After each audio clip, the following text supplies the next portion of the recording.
No! God, please, no! No! Et si, allez, on commence simple avec les chapitres que vous allez étudier en première générale. Donc vraiment dans la continuité de ce qui se fait en seconde, vous aurez des fonctions, le calcul algébrique avec les développements et factorisations, les probabilités, les statistiques et la géométrie.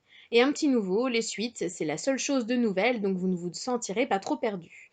Vous pouvez arrêter les maths après la première ou non. Dans ces cas-là, comment ça se passe? Alors, si vous prenez maths en première générale, vous avez donc deux possibilités, continuer les maths ou arrêter les maths. Si vous continuez les maths, vous aurez une seule épreuve en terminale en mars, et si vous décidez d'arrêter, vous aurez une épreuve en fin d'année de première.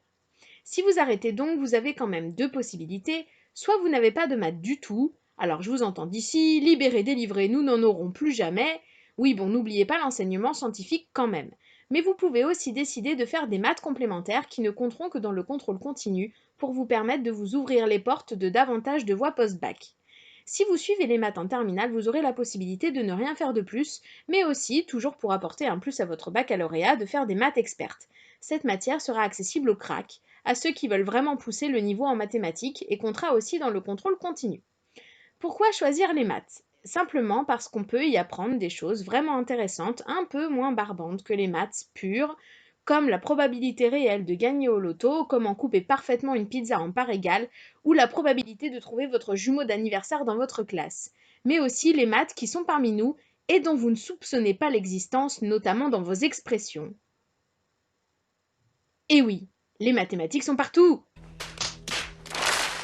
Alors oui, on a un humour horrible, mais on poursuit en vous parlant des couplages de matières.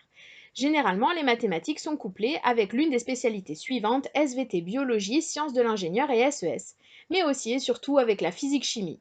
Il faut absolument avoir en tête qu'il est totalement inconcevable de faire de la physique-chimie sans prendre l'aspect maths, comme l'a très bien expliqué notre expert.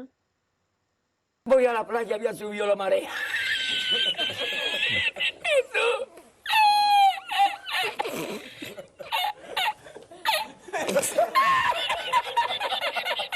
Jesús, había subido la marea con triple paella. Vous l'aurez compris alors, pour pouvoir réussir en physique-chimie, il vous faudra absolument la base de maths étudiée durant la spécialité. On enchaîne avec les débouchés post-bac qui sont multiples, on vous a fait une liste non exhaustive des métiers et domaines possibles et accessibles grâce à l'aspect maths, passant des écoles d'ingénieurs à tout ce qui touche à la médecine, à l'informatique ou à l'économie, mais aussi à de nombreux DUT et BTS dont l'acceptation dépend fortement de votre dossier.